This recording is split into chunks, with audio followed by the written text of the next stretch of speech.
The illusion of stability abroad. Let me ask you something and answer it honestly, even if only to yourself. Have you ever looked at your pay slip abroad and still feel uneasy? Not ungrateful, not like you're struggling, just, unsure. Because on paper, things are good. The income is higher than anything you imagined back home. The job is stable. You're doing well. Yet, there's this quiet feeling you can't fully explain. Like everything is standing on something thin. The illusion of stability. Many Africans abroad earn more than they ever thought possible. But here is the uncomfortable truth we don't say enough. High income is not the same thing as stability. Income is a stream, stability is a structure. And many of us have streams without structures.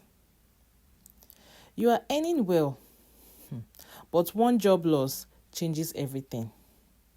One visa issue, one health emergency, one policy shift, and suddenly you are reminded how exposed you really are. That's fragility. Not poverty, not failure, just fragility. Why it feels worse abroad. Back home, instability is expected. Abroad, instability feels shocking because the systems look solid. But as an African abroad, you are often sitting at the edge of those systems.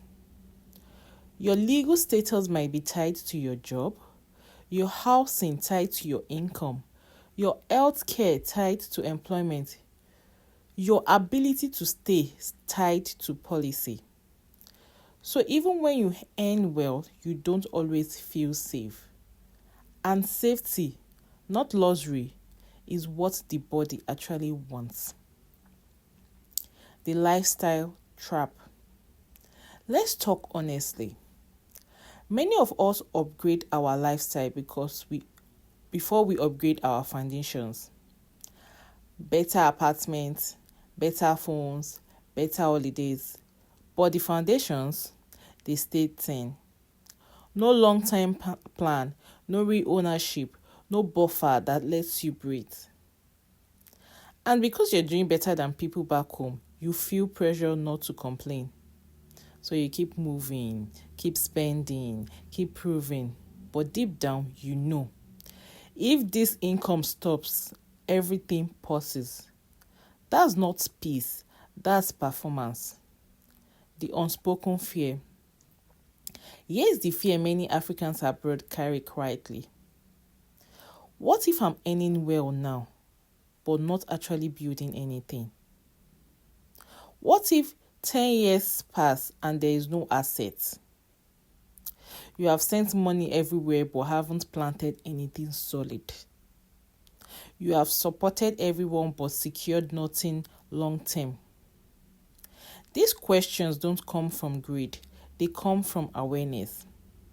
Because migration is expensive, emotionally, mentally, relationally. And at some point, you want it to mean something. Why community changes everything. This is where community matters. Not noise, not big groups, not motivation. Intentional community. Because when you talk to other Africans abroad who are thinking long term, you realize you are not paranoid, you are perceptive. You are not ungrateful, you are responsible. You are not behind, you are early in your awareness.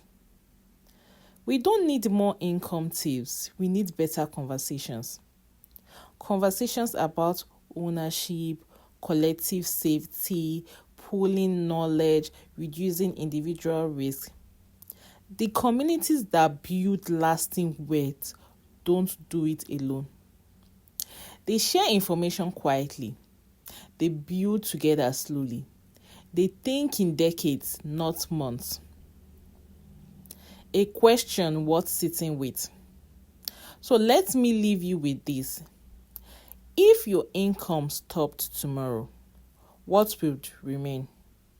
Not emotionally, not spiritually, practically.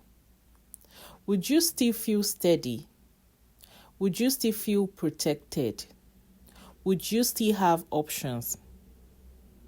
If that question makes you uncomfortable, you are not failing.